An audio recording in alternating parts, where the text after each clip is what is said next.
Okay, last time what we were doing is talking about the history of money, the evolution of money over the years, or the payment system. I won't write all these things down, but we had barter, commodity money, coinage, paper money. What else? After paper money, did I say, oh, bank currency? And I talked about the goldsmiths in England. And you remember, they were goldsmiths, and they were holding deposits of gold and issuing these warehouse receipts that were being used as money. And that's a valuable function they performed in this history of money. But this is, of course, in money and banking, so I took it one step further, and I told you that over the years, what did I say, like 1630 or so, right? Plus or minus a few years. The problem with this is people weren't writing this down because they didn't know what the significance of it was going to be. These were just things that were just developing so-called in the street, just on an individual basis. And so we don't have a date where the first goldsmith accepted a gold deposit and gave a warehouse receipt that somebody used to buy something. And so anyway, these are ballpark numbers. Anyway, so this is the development of a currency.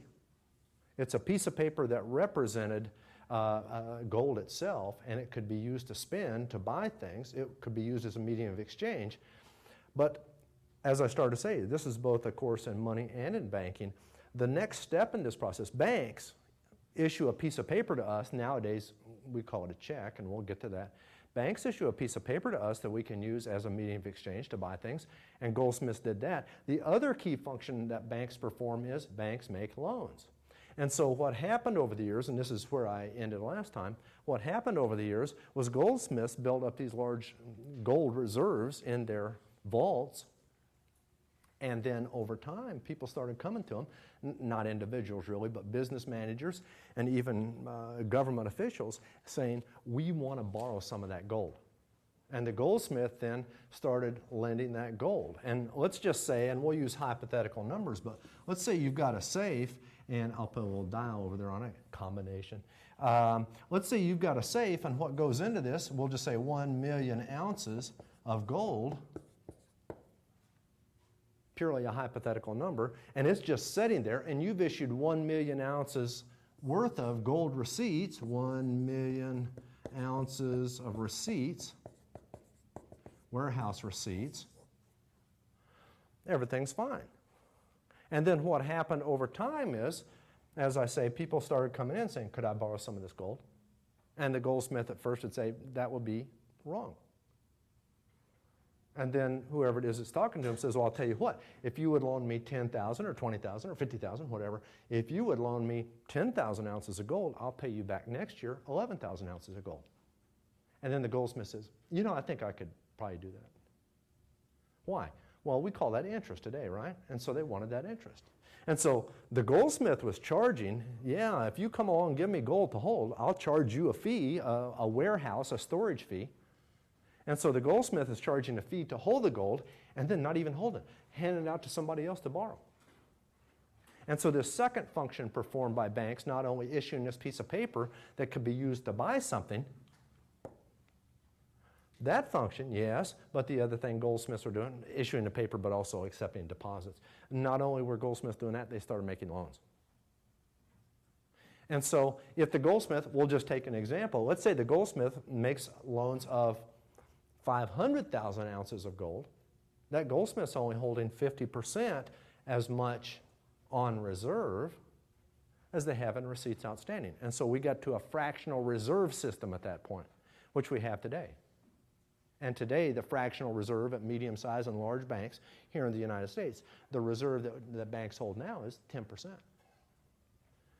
But goldsmiths found out that, you know, if once I put, and it wouldn't be just one receipt, but once I start putting this paper out here and people are using that to buy stuff, they just exchange that among themselves. Seldom do they actually come back and say, I want to present this for gold. And if they don't come back and say, I want to present this for gold, then the goldsmith, the banker, just says, I don't have to hold all that. I'll start loaning it out. Here's a loan, here's a loan, here's a loan. And the tendency is, right, to loan out as much as possible because that's generating interest income. And guess what's next? Sometimes a goldsmith would say, you know, I'm not going to loan you that gold. Here's what I will do is I'll get a piece of paper out and I'll print up a warehouse receipt and loan that to you. Here's a warehouse receipt for 10,000 ounces of gold. I'm not giving you the gold itself. I'm going to keep that in a safe. Here's paper. And then that paper could be used to buy things. And that is what our bankers do now. You go to the bank, you say, I want to borrow $20,000 to buy a car. They say, okay, here's a checkbook, go buy the car. I'll put the money in your account. And so we get the piece of paper, and we go out and buy the car with that piece of paper. Okay? So anyway, these goldsmiths didn't just take in a deposit and issue warehouse receipts that served as money. They did do that, and we are talking about the evolution of money, but these goldsmiths also very quickly transformed into bankers by performing this other function of making loans. Okay? And they had fractional reserves. By the way, 600 years before this, around 1000 AD, Italian merchants, money changers, did more or less the same thing. Italy was broken up into, and we talked about that before when we talked about Marco Polo, but Italy was a peninsula, it wasn't a country until relatively recently. And so each one of these independent countries, Florence and Venice and so forth, they each one had their own money, currency, coins. And so since it was not very far away to the next major city, then there was a lot of trade back and forth. But the money in Venice was different than the money in Florence, was different than the money in Pisa, and so forth. And so there were money changers who would sit downtown on the square, and they would have safes. But anyway, what they would do is they would let you come in with one kind of money from, let's say, Venice, and exchange that for money from Florence. Money changer. And then as more and more people did this, and these would mainly be businesses, right? A business would come in and say, I want to borrow, or I want to exchange our home currency for a different kind of currency because I want to buy something from somebody in the next town over. So mainly these were businesses doing this, and it takes a lot of coins, a lot of money in order to run that goldsmith business. Money changing business. And so the money changers started saying, wow, I got to have big inventories of money. And so then it went out to neighbors and friends and relatives, and they said, hey, could you loan me some coins so I can, or money, so I can basically operate my business? I'll pay you interest on that. And the friends and neighbors and relatives say, okay, I could give you, let's say, $10,000 in our equivalent money. And so the money changers started accumulating these dollars so they could just do their money changing business. They start accumulating dollars from people, and later on we'll come back and say, hey, those are deposits. The money changer is getting money from people. And then the money changer, in the first instance, is just changing money. But then later on, the money changer has these vast inventories of money, and then businesses come in and say, hey, can I take out a loan? Yeah, here's a loan. And so then these money changers started making loans. By the way, I don't have anything to sit on here, but the money changer in these Italian city-states sat on a bench, and that bench was called a bankum. And you can see how close that is to the word bank today. Over time, these money changers built up to bigger businesses. They had international businesses with branch offices in different places, and they started performing other services of banks. So anyway, the reason that I focused more on the goldsmiths is that's where the heritage that we have here in the United States came from, is from practices in England. 1630, what were we, 140 years later, 146 years later, is the American Revolution. There were already people coming to the United States from England and settling here. And so these traditions that developed in England were most like the traditions that developed here in the United States. Anyway, stop me if you want to talk about any of this stuff. The next significant step, and by the way, so this idea of the bank currency came to the United States. Okay, they weren't goldsmiths at that point. They were just banks in the United States, and what they would do is sit back and you could give them a deposit of gold or silver, or you could give them a deposit of currency from a different country, from Spain, let's say, or from England or something like that. You give them a deposit, and they would give you a piece of paper currency, which you could spend someplace. And it was basically a warehouse receipt. You give them money and they give you a different form of money, local money. And that was in the United States. The next significant development, and I don't mean to just touch on everything, but the significant one that we recognize nowadays is the term that we use as demand deposits. And a more common term would be a checking deposit. But I say demand deposits because that is basically the technical term for this that economists call it in the Federal Reserve. And also it's more descriptive. It's payable on demand. You put the money in the bank and it's payable on demand. You can either go to the bank and demand it, say I want my money, my deposit. You got a card, an ATM card or a debit card, and you can demand your money by swiping the card through one of these electronic readers, or you can demand it by writing a check, giving it to somebody else, and then they can say, I want to cash this check, and that is a demand. I want that money out of that account. Okay. These developed during the Civil War in the United States.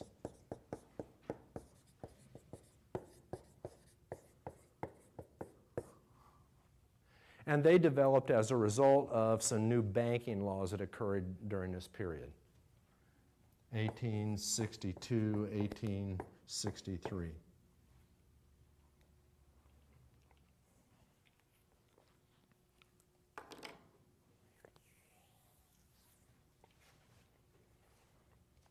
Let me back up just a little bit. We had private banks issuing their own currency in the United States, just like they had started in England 200 years before. So we had this private banks issuing currency. There were lots of different currencies. Guess how many? At the time of the Civil War, there were more than 10,000 different currencies circulating in the United States. Just banks here, there, and everywhere, issuing their own currency. If you want, you could put out currency with, this blue ink on it, and it could be double the size of everybody else's currency and have a picture of your favorite pony on it, and be a $13 bill or just whatever you want. There were very few restrictions on that. So there's over 10,000 currencies circulating in the United States. So during this Civil War period, who was president? Abraham Lincoln. During Lincoln's administration, they said, we are going to reform the currency. And so what we are going to do is we are going to come out with a national banknote, a national currency. Now, so what are we going to have? 10,001 currencies? No. What they said is this: we're going to come out with this national currency, this national banknote printed in Washington, but we need to get rid of all these other currencies. And so what they said is, how are we going to get rid of these currencies? And the answer is, we will tax them out of existence. We'll impose a tax, and by the way, they were pretty strict on constructing the Constitution, interpreting the Constitution in those days. And they said, gosh, it's not really unconstitutional for banks to issue their own currency, so we don't really have the authority to tell them to stop. But we do have, in the Constitution, we have the power to tax. And so what we'll do is we'll tax those currencies out of existence. We'll impose a tax on everybody that issues currency, and then that tax will just make them take the currency off the market. It will no longer be profitable. So the government comes along and imposes this tax. And sure enough, the bankers just say, well, we can't do that anymore. And then the bankers are saying, hey, that was our best product. What are we going to do now? We're just going to go out of business? It'd be like coming along to a company that manufactures, let's say, cars, Ford Motor Company, and just say, oh, $10,000 tax on Fords. And then Ford would say, well, now we can't sell cars anymore. They're taxing those so much. Well, let's stop making cars. Uh-oh, there's no more Ford Motor Company. So these banks are saying, what are we going to do to survive? Our best product is gone. It's been taxed out of existence. And then they said, we have to come up with some other best product. Hey, here's an idea, checking accounts. And so they developed checking accounts when the pressure was placed on them to come up with a new product that could basically replace the currency they had issued. And so they came out with the checking deposit, and that succeeded in the marketplace. And since that time, there have been checking accounts in the United States. And so those banks stayed in business. The original intention of the government during this period, there were two laws that were passed. One had to do with currency and the other had to do with banking. The original intention was force those banks out of business. force them to switch over to a national charter, but anyway, I don't want to get too far down this path, but the idea was to put those banks out of business or make them change their charter to stay in business, and so they just retained their charters as state chartered banks, not a national charter, because they came up with this new product. And so anyway, since that time we have had checking deposits. Now, there have not been a lot of other innovations in terms of developing new forms of money. I told you about traveler's checks being part of M1. That is a very minor development, a small amount of funds there, less than $10 billion out of a money supply that's hundreds and hundreds and hundreds of times as large, $1.4 trillion. But these developed in 1891. And we won't really get into that, and I won't even talk about that as a major innovation. Anyway, so, and by the way, American Express is the one that developed those traveler's checks. So anyway, this is the end of basically the development of what we today call M1, and what has happened since this time is we found new ways to access this, new forms of access. And I've mentioned a few of those to you already in class. There's electronic funds transfer.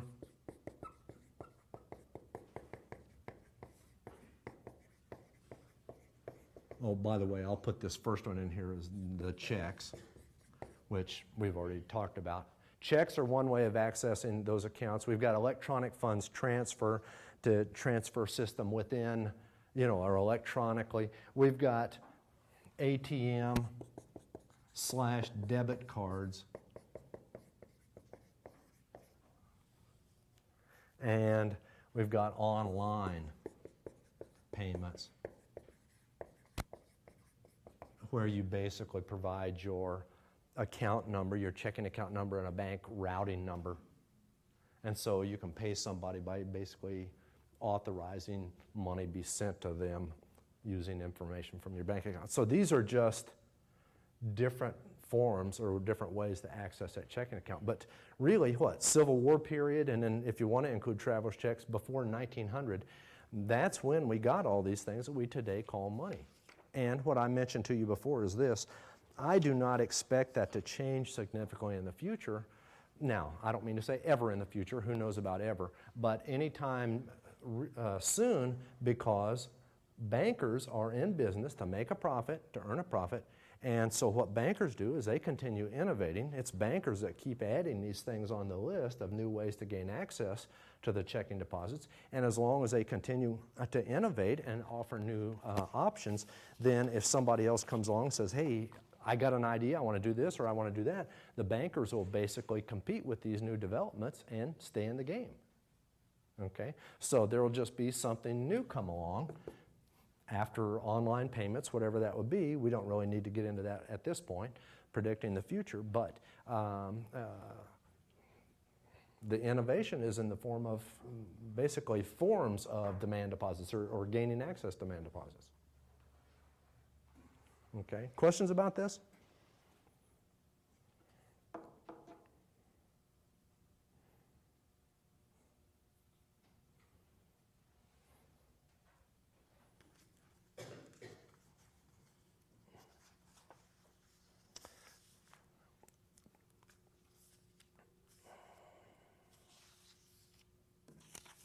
Another list. I've already talked about, and this is a little bit of a broader picture. It's kind of what moved us down through this list from all the way from barter and so forth, what caused this movement, and I just talked about a little bit of it, but we started off with commodity money.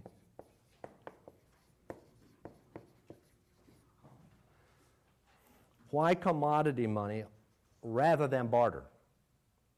The answer is, and the general answer is this: barter was the common thing way, way back in time, 5,000 years ago or so.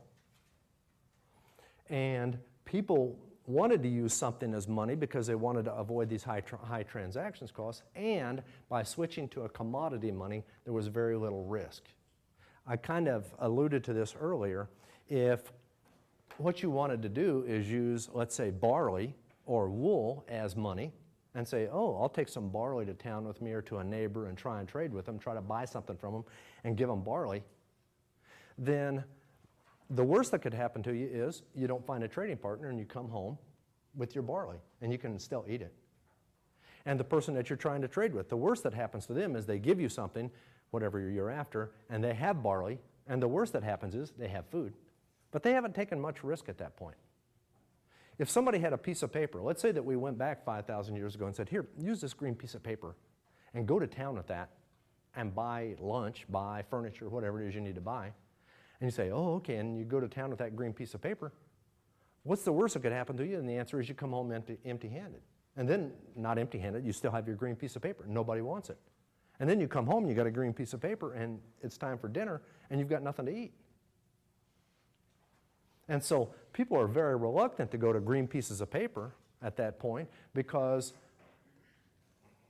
commodity money gave them two options. I can use this thing, whatever this thing is, as money, and if that all fails, I can still use it as a commodity. It still has some worth, some usefulness, some utility to me.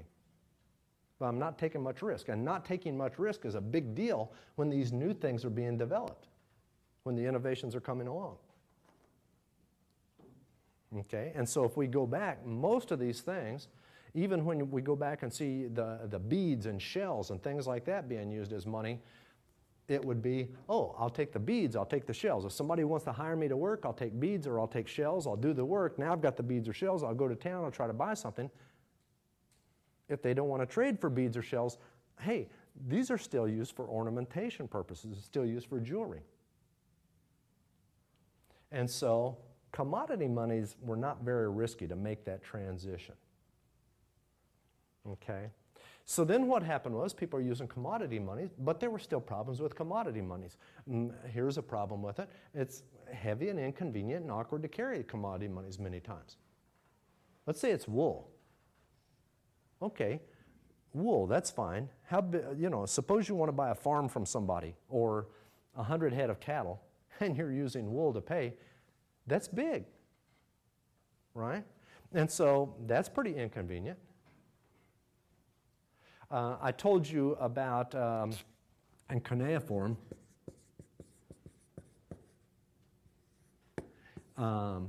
that there were these documents where we can go back to Sumer 5,000 years ago, 4,000, 5,000 years ago, and kind of see what was going on in the economy then. There is an example of somebody paying somebody, well, it was actually a merchant who sold something and got paid in wool. And they've got this term, kuji, and then they didn't say wool, but wool. They used the term for wool. Kuji, well, that was spoiled wool. That was wool that was rotten. They accepted some wool, a big bunch of it, and then down in the middle there was some of that had mildew or whatever that was just no good and had to be thrown out, as actually 1/3 of it had to be discarded. So there's a problem with accepting wool as money. It's still better than just barter everything for everything else, but you could always be cheated with these things. Okay, and so wool was bulky, wool was sometimes adulterated or damaged. Okay, by the way, this would be this kuji wool would be the equivalent, wouldn't it, of just counterfeit money. Somebody gave you something as money, but it's not really, because it had to be discarded. It couldn't be spent, couldn't be used. Okay, so anyway, commodity money, that was better than barter, but it wasn't perfect. And so the next step in this process was what we would call representative full-bodied money. And by full body, just another term for that would be commodity.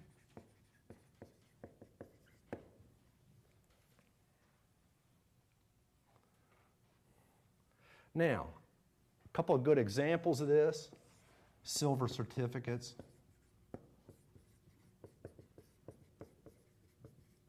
and gold certificates.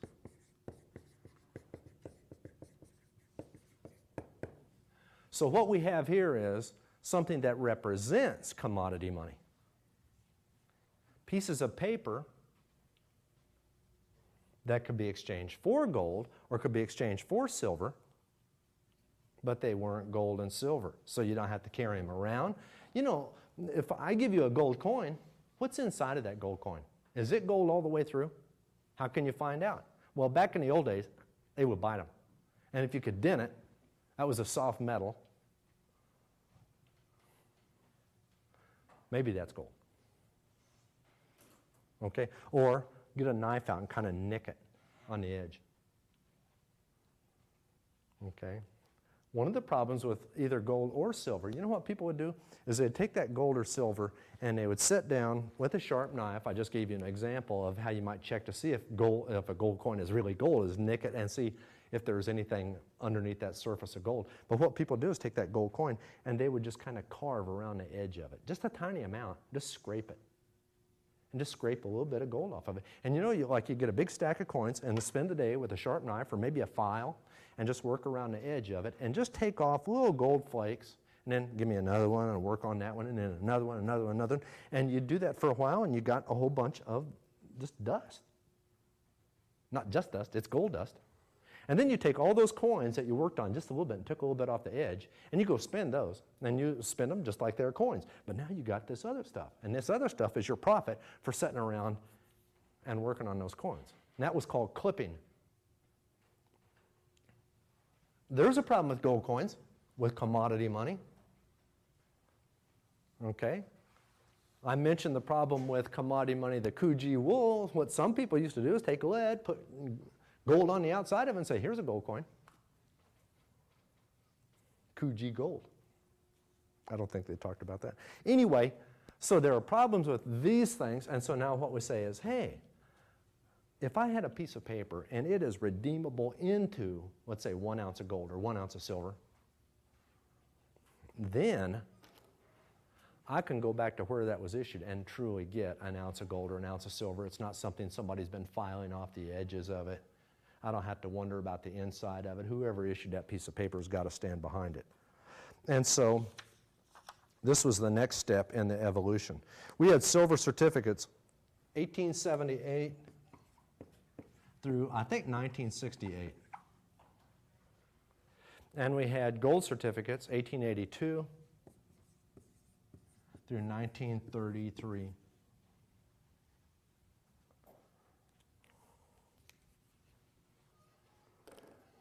A lot of times when you read history, the United States was on a gold standard. It will say, well, we had gold, but it was really gold or silver. And by the way, there weren't just the representative, the paper representative for gold and silver. There were also gold and silver coins. But we didn't just have a gold standard. We had 2 different metals, and this is technically, it was a bimetallic monetary standard.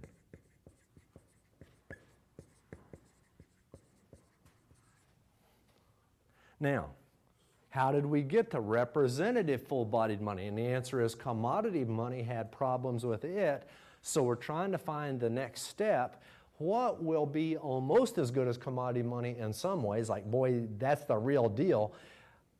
You remember the advantage of commodity money is if you can't spend it, you can at least get the commodity. Well, here, if you've got a piece of paper, it says gold certificates, this is translated or can be converted into 1 ounce of gold or 1 ounce of silver. Then you say, well, if I go to town and I can't spend this piece of paper, at least I can get gold or silver, and I know I can trade that piece of paper for something or use the gold or silver as gold or silver. And so still very little risk in making this transition. But now what we have is people basically working with paper money, paper currency.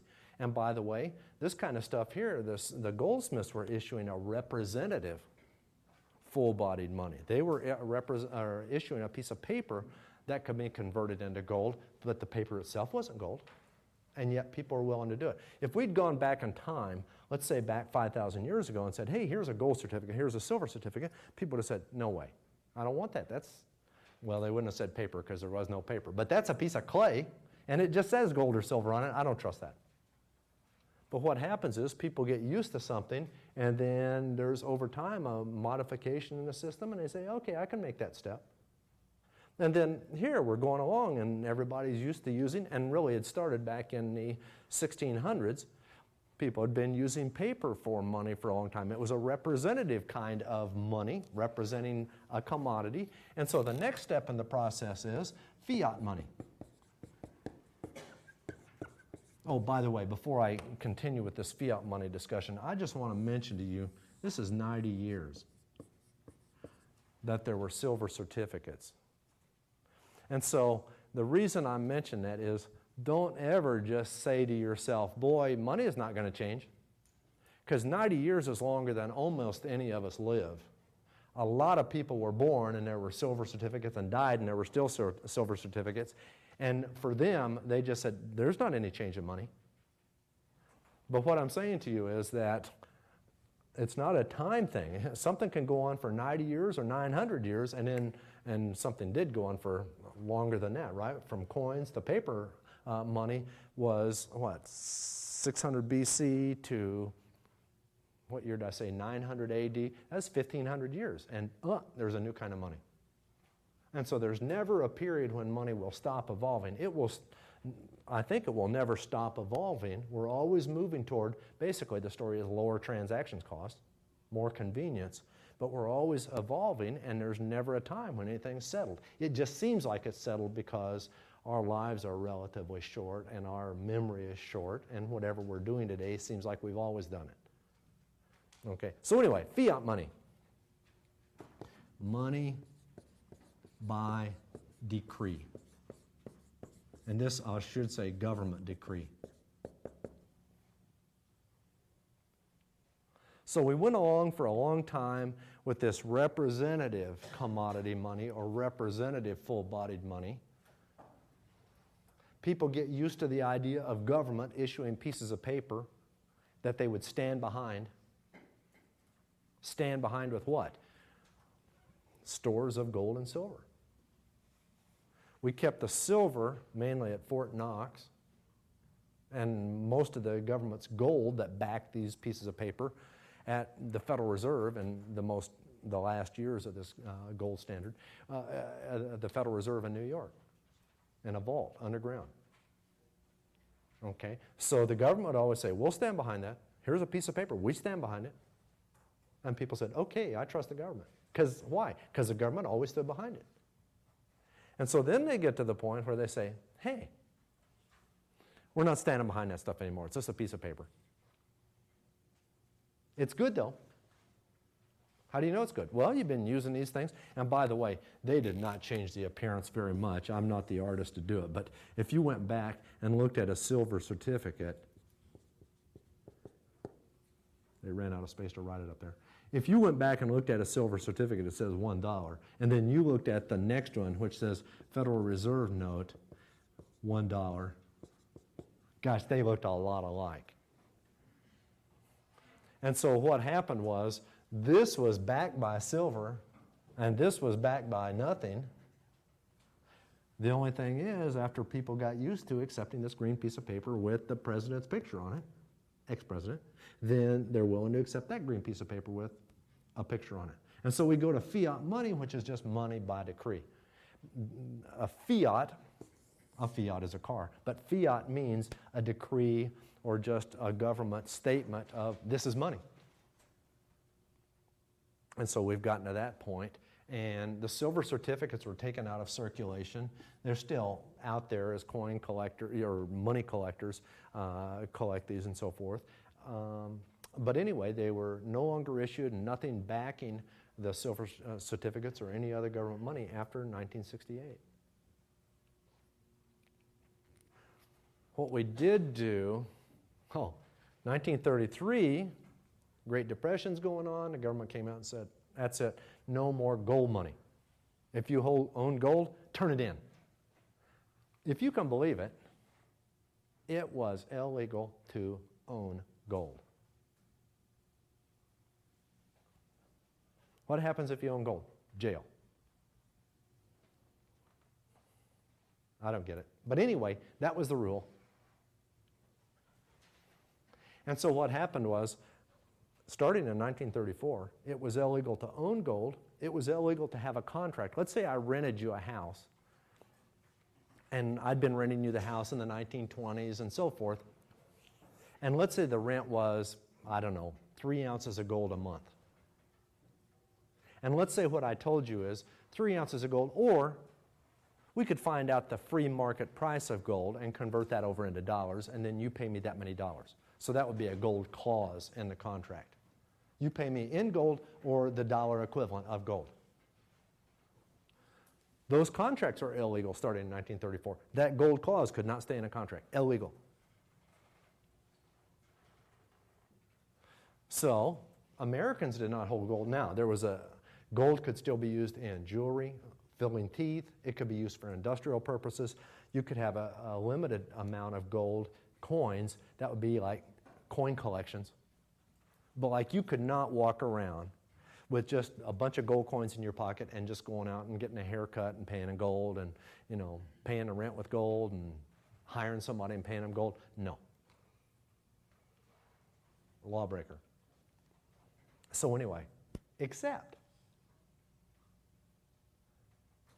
the government still said after 1933, we back the dollar with gold if a foreigner wants to present their dollars to the United States and say, hey, I'm holding on to, let's say, $1 million. Do you back these by anything? The government would say, gold. And they say, okay, well, here are these dollars. And the government would give them gold. So the government was willing to give gold to foreigners in exchange for dollars, but not Americans. And they had a reason for that. They were just crazy. It's not a good reason, not strong economics, but there was a reason for it, a confused reason. So anyway, after the mid-1960s, within the United States, the link between money, the Federal Reserve note, and these metals was cut, these precious metals, gold and silver.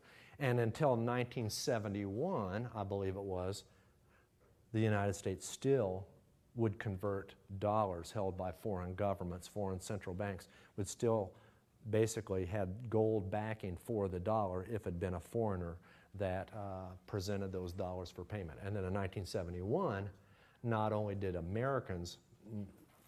were Americans unable to convert their currency, their government currency, into any metal, but neither could foreigners. And so since 1971, there's just been no link at all between the paper money we have and these metals.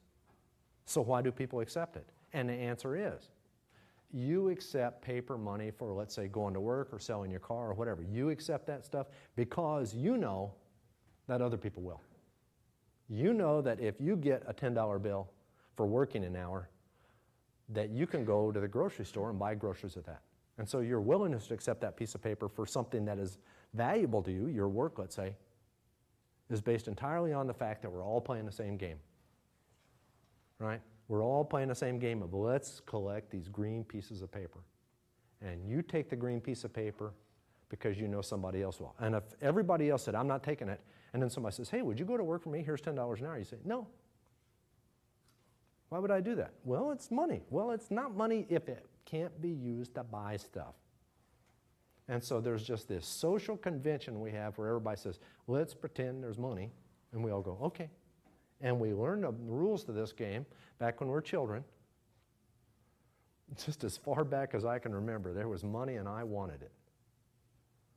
Okay? And that's true for all of us. And we wanted it not because we wanted the money, we wanted what it would buy. And other people give us stuff for that, for those coins, for that paper money. And so we've all been playing this game for so long, we think it's meaningful. And it is meaningful if we're all playing. But it's just a social convention.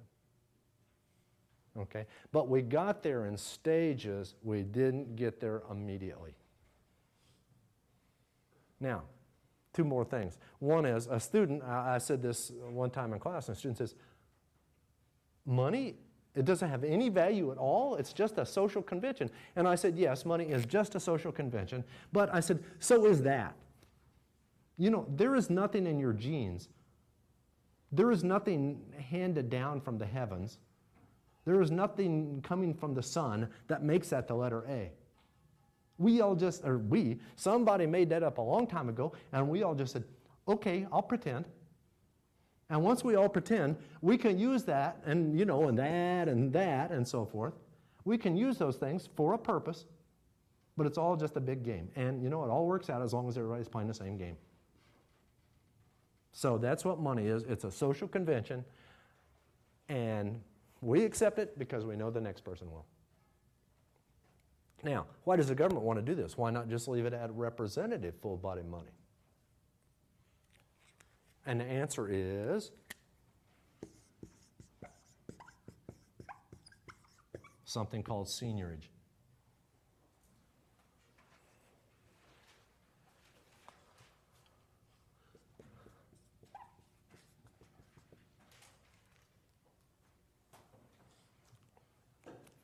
Now, I wrote the word profit under that. You know, most of the time, like if you're talking about a barber shop or if you're talking about a gas station or a grocery store or you name it, you're talking about a business. And they've got revenue coming in, they've got costs they pay out, and the difference, everything coming in minus what you pay out, the difference is profit. And this is really what we're talking about here is profit, but we've got a special name for one kind of profit. The profit of people who create money, we call that seigniorage.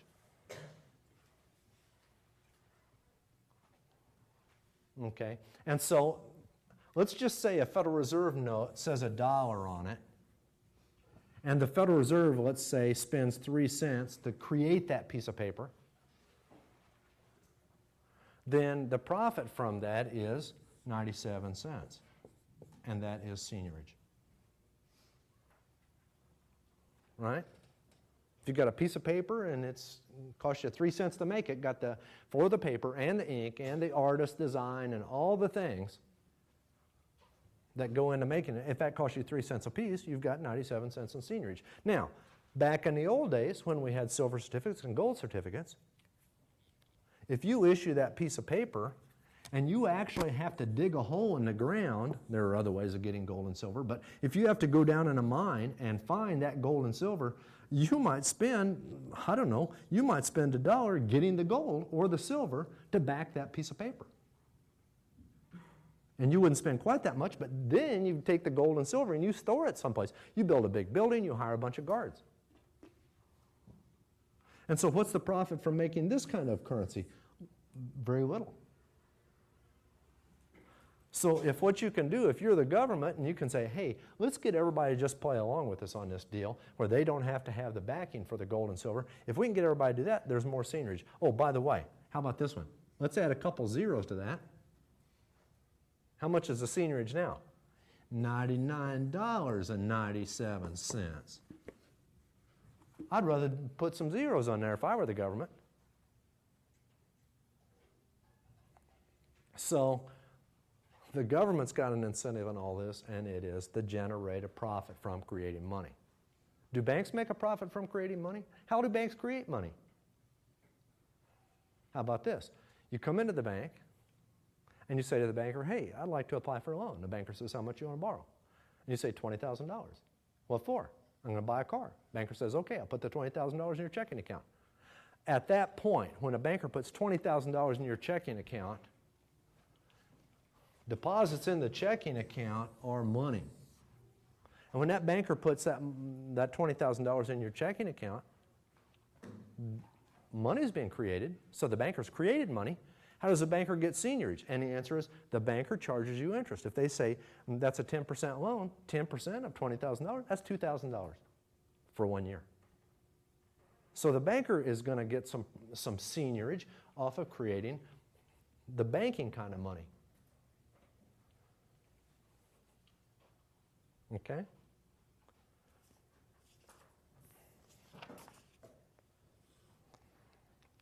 Let's talk about the future of money. Then we'll finish this up. Future.